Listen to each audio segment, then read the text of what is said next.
What is up, guys, and welcome to Failed Upgrade Simulator 2019.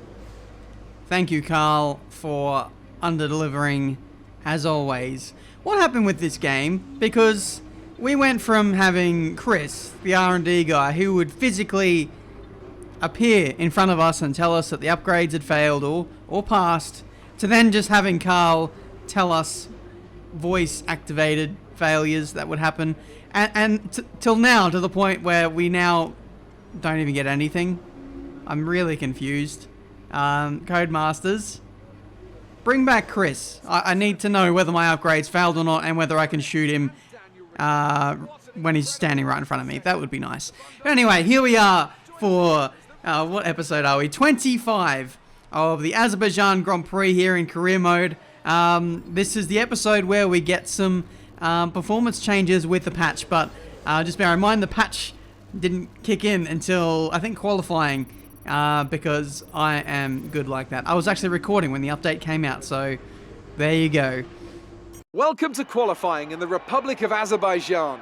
The teams are making their last-minute adjustments before the lights go green, and the fight for pole position can get underway. So yeah, we did two major upgrades to the power unit. Unfortunately, only one of those went on, but we were lucky in the sense that the one that we needed to go on, which was the raw engine power, that has made it on, but the ERS upgrade has failed. So that's something we'll need to target in a future episode. But patch 1.5 came out on the day of me recording this, and I closed the game and check Twitter, and I saw, oh, okay, it's on. So here's the performance updates of what it looked like before the patch, and now you can see what it looks like after the patch. The field looks somewhat closer. It's a little bit hard to tell, but Ferrari definitely got nerfed. Renault, we unfortunately got nerfed as well, but overall, I feel like no, we all got slower. I thought we were supposed to get faster on this game. I thought Codemasters undervalued like how fast these cars were supposed to be. But okay, yep, so that's what the order looks like now. Overall, things look a lot closer, so we shall see what that means for the overall performance heading into this race. It could be a completely different top dog up there, but my guess is Ferrari is still going to reign supreme.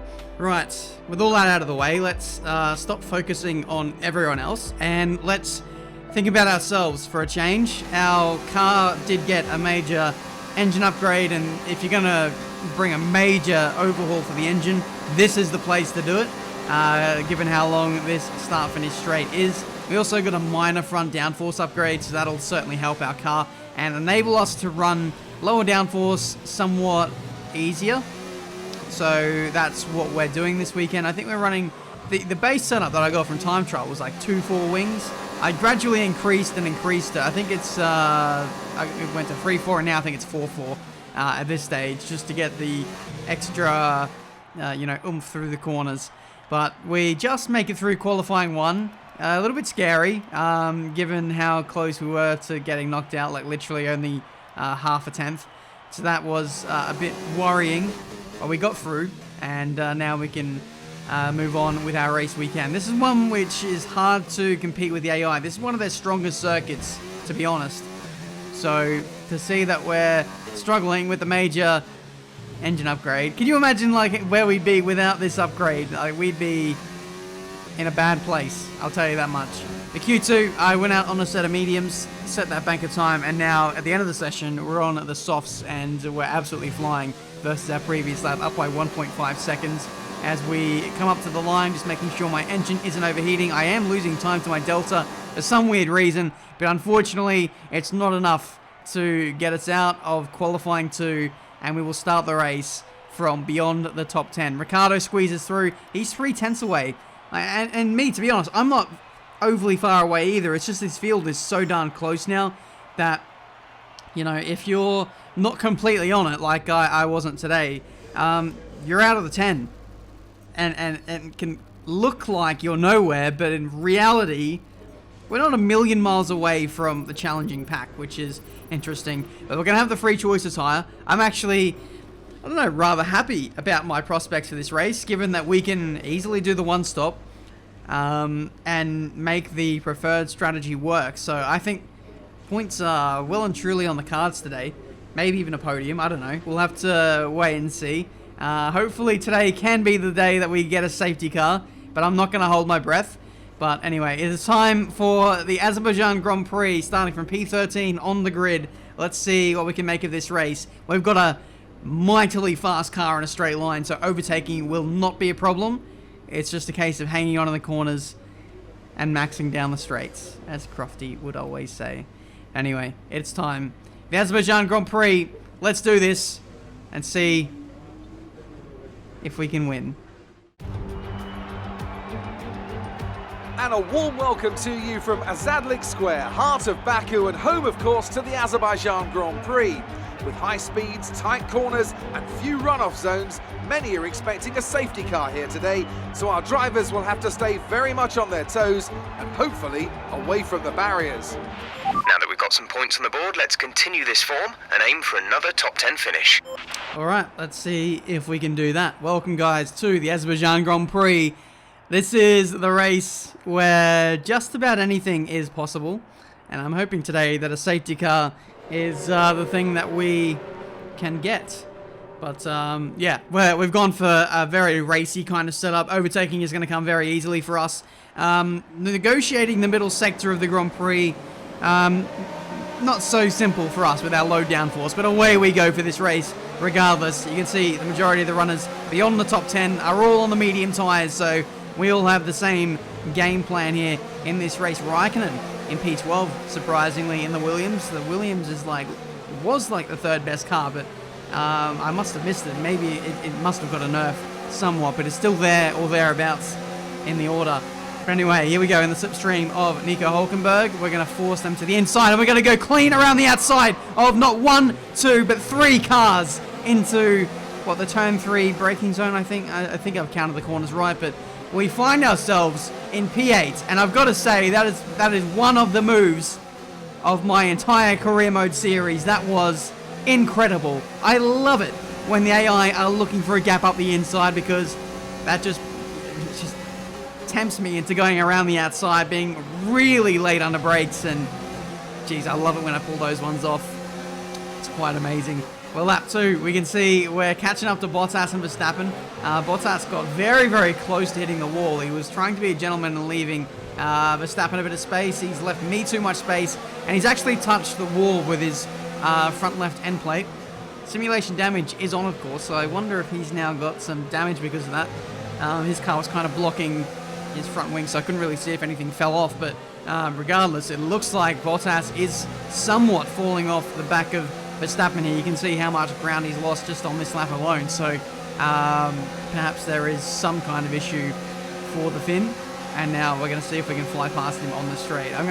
I say we're going to see if we can. We definitely will with our engine power. Bottas does have some left front end plate damage, so he's going to be sinking somewhat in this Grand Prix. Pierre Gasly looking racy as he goes up the inside of Bottas. I think that's Raikkonen as well, with the watching brief trying to get in there.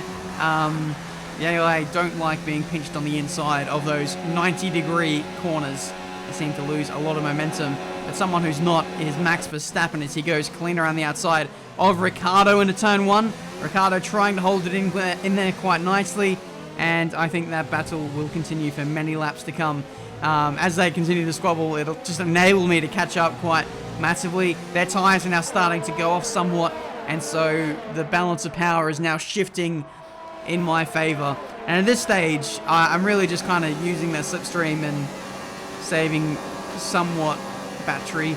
I don't really dare put the battery up in overtake mode, because that's literally just draining your battery for, well, you get a lot of performance, but it's so hard to then recover that energy again.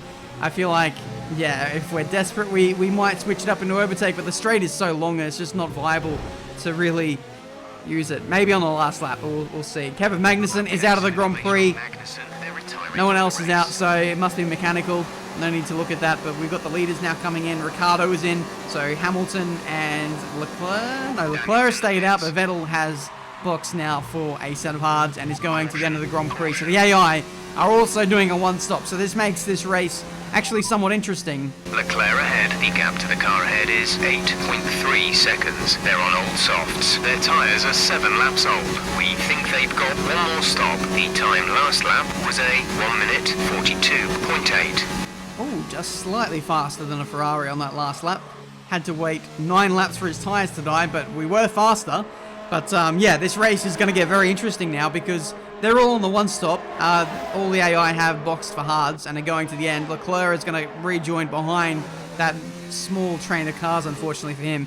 But it's interesting because I'll be boxing for hards in a couple of laps' time, but I will have fresher tyres till the end of the Grand Prix, and we might be able to come back at some of these guys for a top 5 finish, hopefully.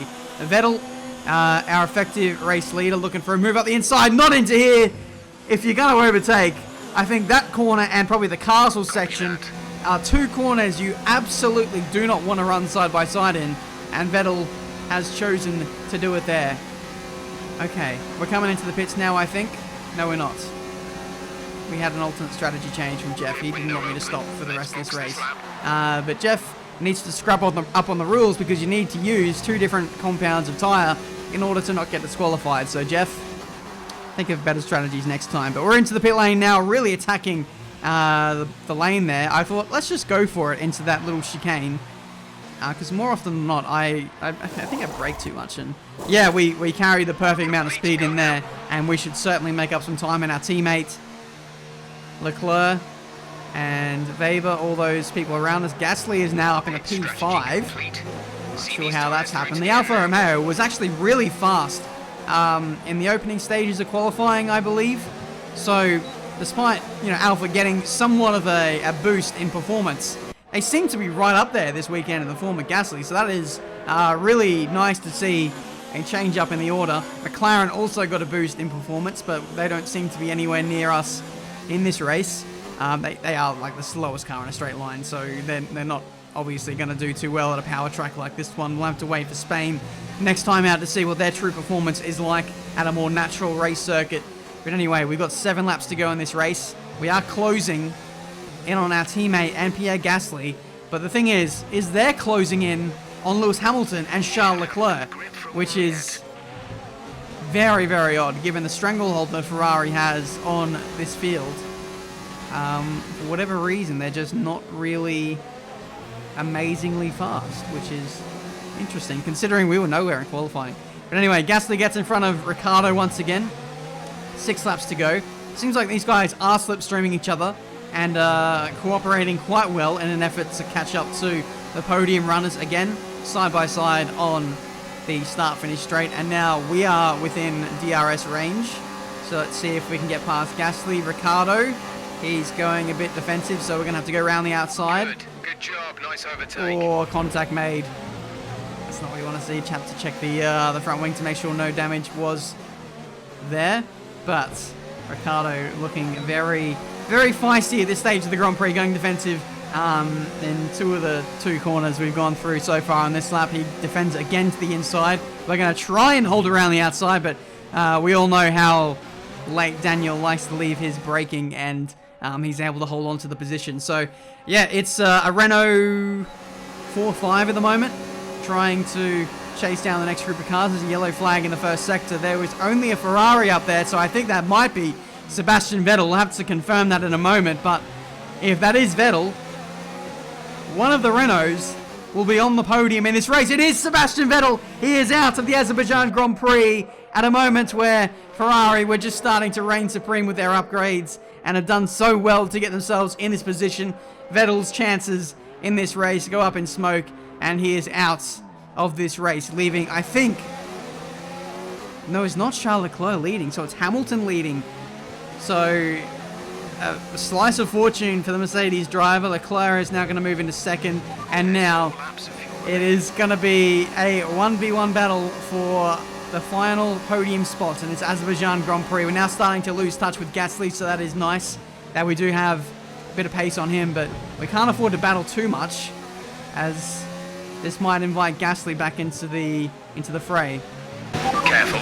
Remember, you are teammates. Yes, Jeff, I don't need any reminders. I can see that he is the same car as me.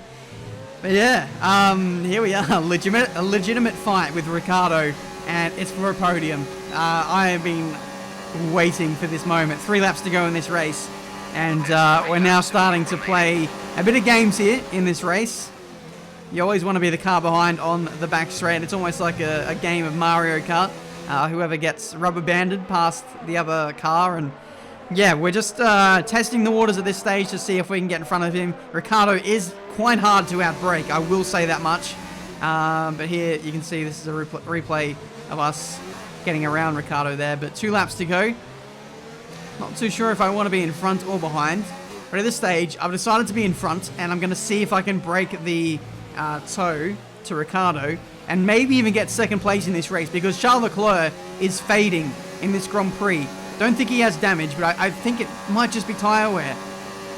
He really is suffering for pace at this stage. Ricciardo coming back at me with some slipstream and DRS. Thankfully, he doesn't lunge me, and I'm able to get on with my race, but unfortunately, he gets DRS again on the next straight, and here he goes around the outside. I'm compromised heading into the left-hander, but we hold on. But yeah, it's very close. It's so hard to break 1 second away from the car behind, but I'm pushing as much as I humanly can to do so. We've got plenty of fuel left in this race, but still having to manage the battery somewhat. So after we get this next major upgrade for the battery, I feel like managing that to every little increment will be a thing of the past, hopefully, and I'll be able to naturally push a whole lot more. But we are getting very, very close to Charles Leclerc now. Nearly within 1 second. I'm trying to attack this middle sector as much as I humanly can. I've gone in a bit deep at this little chicane, so that's given up a little bit of time. But unfortunately, as we come to the 3rd sector, Charles is outside of the DRS window, and he will get away with P2 in this race. Lewis Hamilton wins. We managed to drop Daniel Ricciardo, so that was nice. Another podium for Renault. A very surprising one, given we actually lost performance this race. Top job, my friend, top job. I was a bit worried about this one at the start of the weekend, but you pulled through. Thank you. Anthony Davidson, how do you think they were able to set themselves apart today? Well, time management probably played quite a large role in the outcome of this one.